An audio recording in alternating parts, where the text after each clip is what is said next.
ರಾಹುಲ್ ಗಾಂಧಿಯವರು ಬಿಜೆಪಿಯ ಸ್ಟಾರ್ ಪ್ರಚಾರಕ.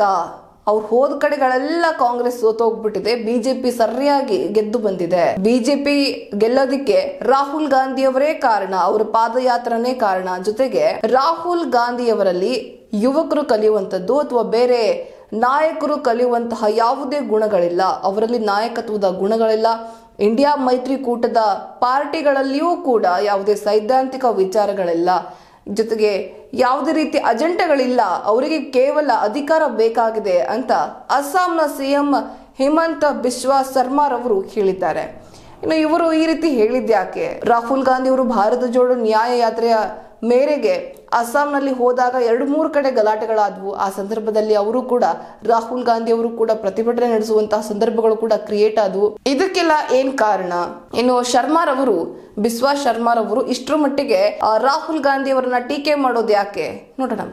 ಕಾಂಗ್ರೆಸ್ ನಾಯಕ ರಾಹುಲ್ ಗಾಂಧಿ ಹೋದ ಕಡೆಗಳಲ್ಲಿ ಕಾಂಗ್ರೆಸ್ ಸೋತಿದೆ. ರಾಹುಲ್ ಗಾಂಧಿ ಬಿಜೆಪಿಯ ಸ್ಟಾರ್ ಪ್ರಚಾರಕ ಎಂದು ಅಸ್ಸಾಂನ ಸಿಎಂ ಹೇಮಂತ್ ಬಿಸ್ವಾ ಶರ್ಮಾರ್ ಅವರು ಹೇಳಿದ್ದಾರೆ. ಭಾರತ್ ಜೋಡೋ ನ್ಯಾಯ ಯಾತ್ರೆ ಕುರಿತು ಪ್ರತಿಕ್ರಿಯಿಸಿದ ಅವರು, ರಾಹುಲ್ ಗಾಂಧಿಯವರಲ್ಲಿ ನಾಯಕತ್ವದ ಗುಣಗಳಿಲ್ಲ. ಎಲ್ಲೆಲ್ಲಿ ಗಾಂಧಿ ಹೋಗಿದ್ದಾರೋ ಅಲ್ಲೆಲ್ಲ ಕಾಂಗ್ರೆಸ್ ಸೋತಿದೆ. ರಾಹುಲ್ ಗಾಂಧಿಯಿಂದ ಯಾರು ಪ್ರೇರಣೆ ಪಡೆಯುತ್ತಿಲ್ಲ.